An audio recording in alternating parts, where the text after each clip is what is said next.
Hello and welcome back to our channel. साथियों, आज हम जिस विषय पर चर्चा करने जा रहे हैं वो हमारे देश की सभ्यता और संस्कृति से जुड़ा एक विशेष बहुत ही महत्वपूर्ण मुद्दा है। हमारे देश की पवित्र एवं पावन भूमि प्रयागराज में इन दिनों महाकुंभ का उत्सव बड़े जोर शोर से मनाया जा रहा है। देश विदेशों में इसकी चर्चा बड़े जोर शोर से हो रही है। ऐसा सुनकर हमें भी बहुत ही गर्व एवं प्रसन्नता हो रही है। लेकिन सोचने की बात यह है कि हमारा सनातन धर्म कभी कभी ऐसा प्रतीत होता है जैसे संकट में फंस जाता है। हमारे धर्म के अस्तित्व पर सवाल उठने लगते हैं। अनादिकाल से लेकर आज तक जो चलता आ रहा है, उस धर्म की जब समाज के कई वर्ग उपेक्षा करने लगे और खुद को जब ये महसूस होने लगे कि मैं और हमारा ये पवित्र पावन धर्म खतरे में है, तो सोचकर बहुत ही दुख होता है। जहाँ पर महाकुंभ जैसे आयोजन से हमें प्रसन्नता हो रही है, इसकी चर्चा हो रही है, इसके लिए गर्व हो रहा है, तो दोस्तों, हम सब के जीवन चरित्र के कारण जब सनातन धर्म का अपमान होता है तो हमें दुख भी होता है। मैं बहुत ज़्यादा ज्ञानी तो नहीं हूँ, लेकिन जितने भी वर्षों का अनुभव हमारे साथ है, उन वर्षों में झांकने पर यह अनुभव हुआ है कि दरअसल अगर हमारी सभ्यता, संस्कृति और धर्म अगर खतरे में रहा है तो हमारे ही कर्मों का चुनाव है, हमारे ही कर्मों का परिणाम है ये। अन्यथा जो धर्म अनादिकाल से आज तक चल रहा है, उसके शौर्य में कमी कैसे आ गई? हमसे ही फूटकर जो लोग अन्य धर्मों का अनुसरण कर रहे हैं, वो हमें ही आंखें दिखाकर, हमारी आंखों में आंखें डालकर हमसे ही कहते हैं कि हम अनादिकाल से हैं, हमारा कोई उद्भव ही नहीं है, मानने को तैयार नहीं होते।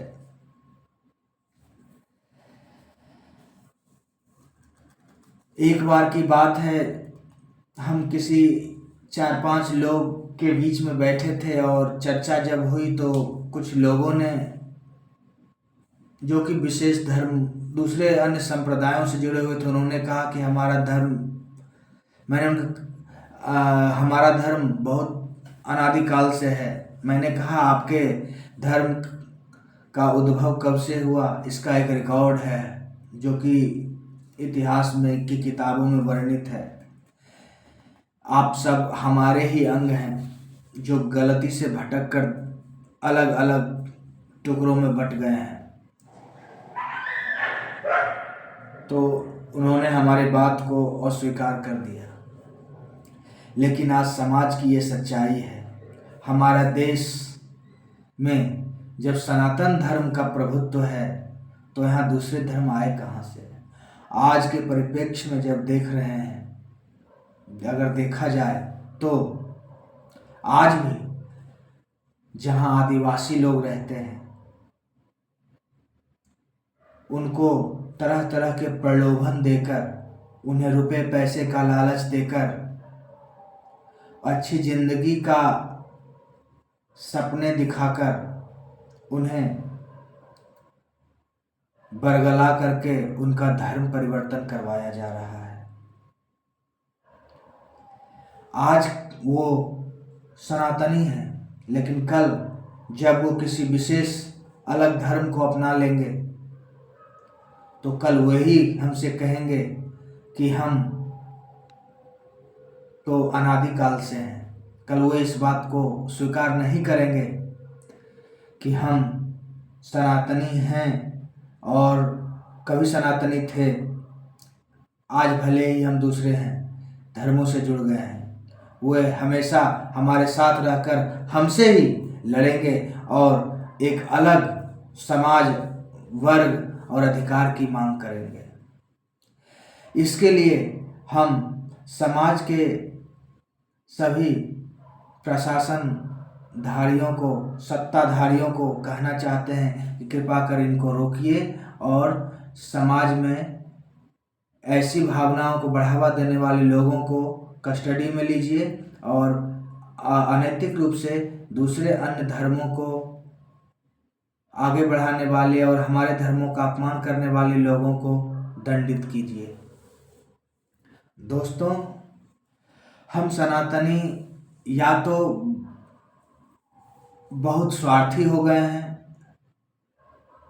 या तो बहुत भोले हैं।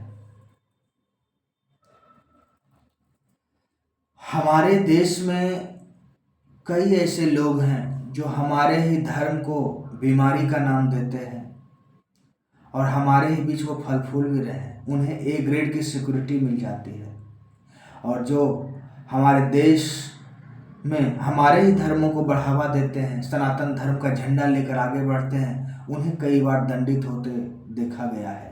ये वाकई में एक शर्म की बात है, हमें इस पर भी विचार करना होगा।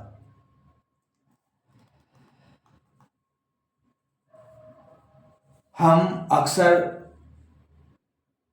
त्योहारों को मनाते रहते हैं, उसमें खुशी का अनुभव करते हैं, गर्व होना चाहिए, करना भी चाहिए, खुशियां मनानी चाहिए, लेकिन इसमें चिंता की बात तब आ जाती है जब हमारे त्योहारों को मनाने से हमें ही रोक दिया जाता है।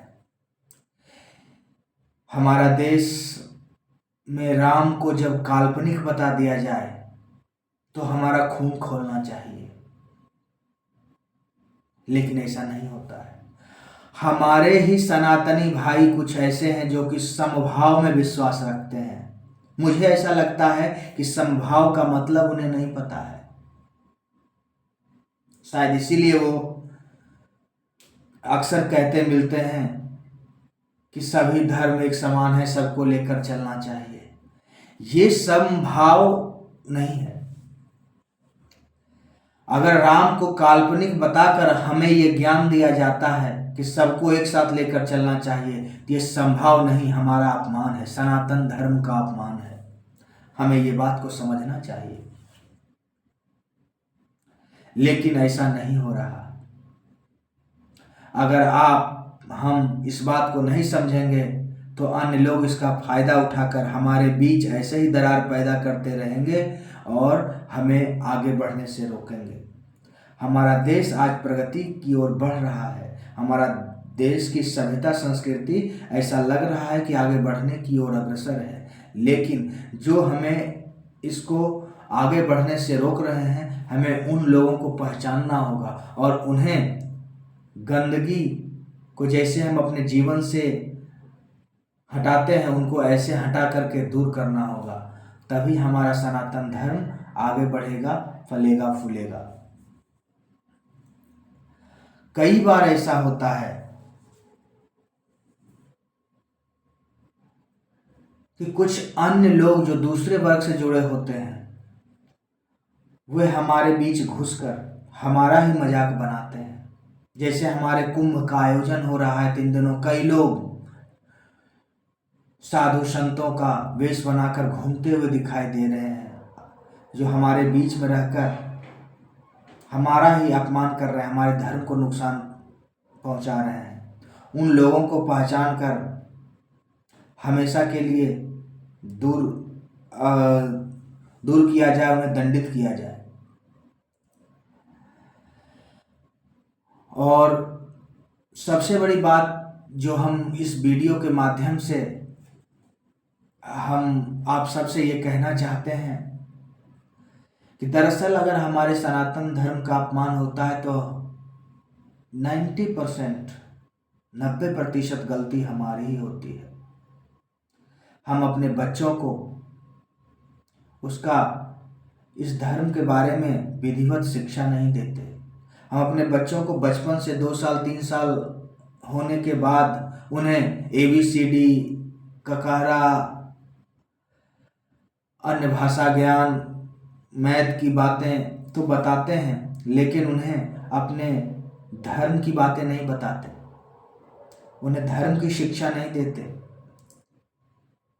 हम में से कितने लोग ऐसे हैं जो अपने घरों में अपने बच्चे, अपने परिवार के साथ गीता का पाठ करते हैं। घर के मुखिया का ये कर्तव्य है कि वो अपने परिवार में बैठकर गीता का पाठ करें, ताकि बच्चों को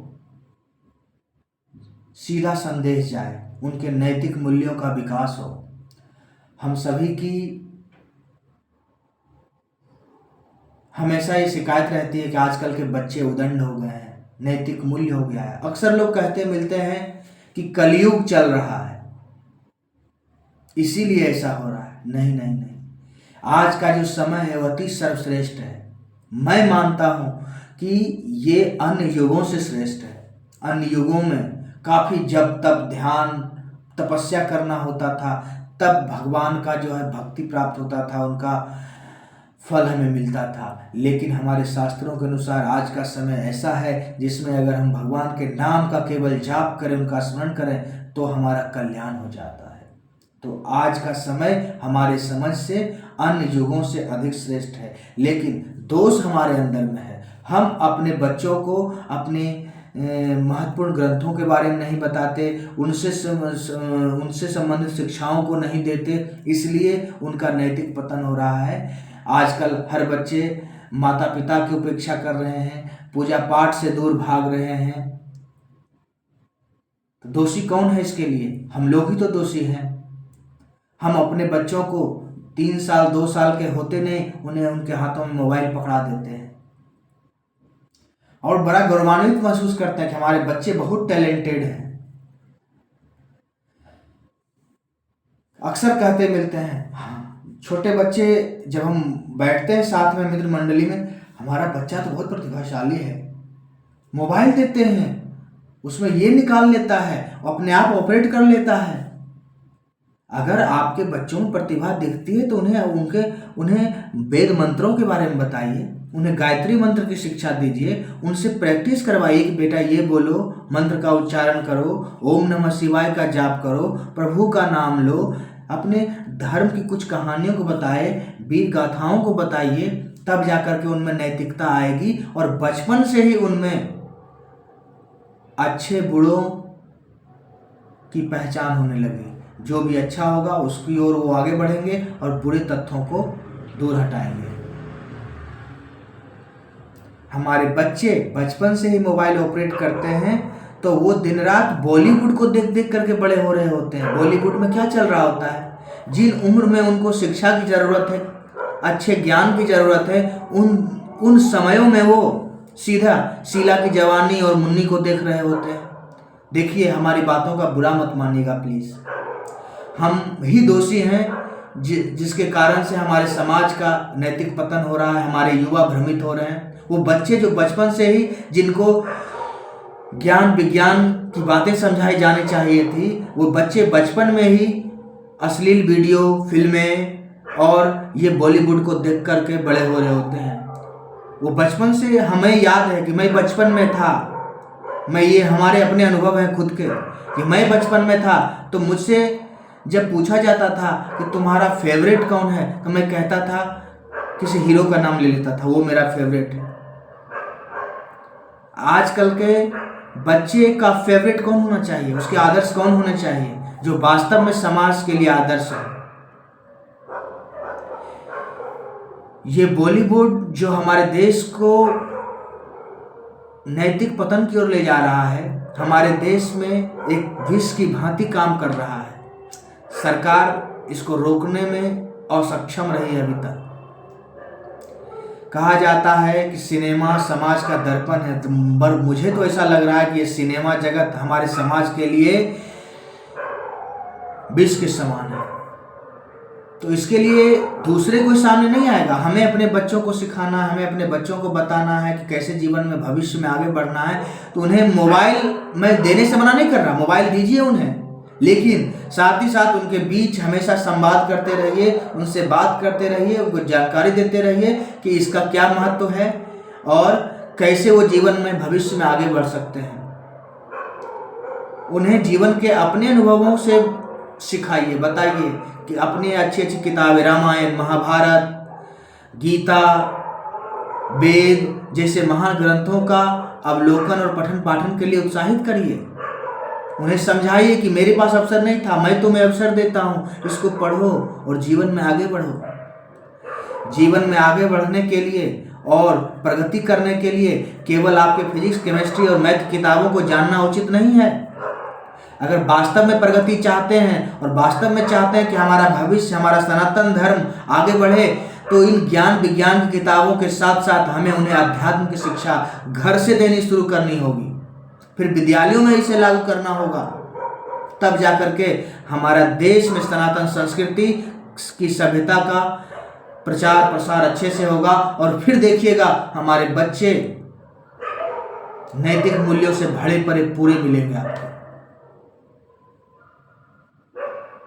वरना हमारे समाज में आजकल कुछ ऐसे लोग हैं जो हमारे देश में, हमारे पवित्र पावन भूमि में फल फूल करके सदियों पहले, अगर 4 दशक 5 दशक पीछे जाया जाए तो उनके पूर्वज जो भी थे, दादा परदादा, वो शायद हमारे ही सनातन धर्म का हिस्सा रहे, लेकिन आज वो हमसे ही खुद कहते हैं कि मैं अनादिकाल से हूँ।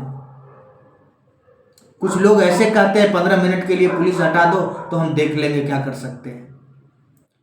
कुछ हमारे देश में हमारे धर्म को ही बीमारी बताते हैं और आराम से जेड ग्रेड की सिक्योरिटी में घूम रहे हैं। इन जैसे लोगों को अगर सबक सिखाना है तो हमें एक बार फिर सोचना होगा कि हम क्या कर रहे हैं।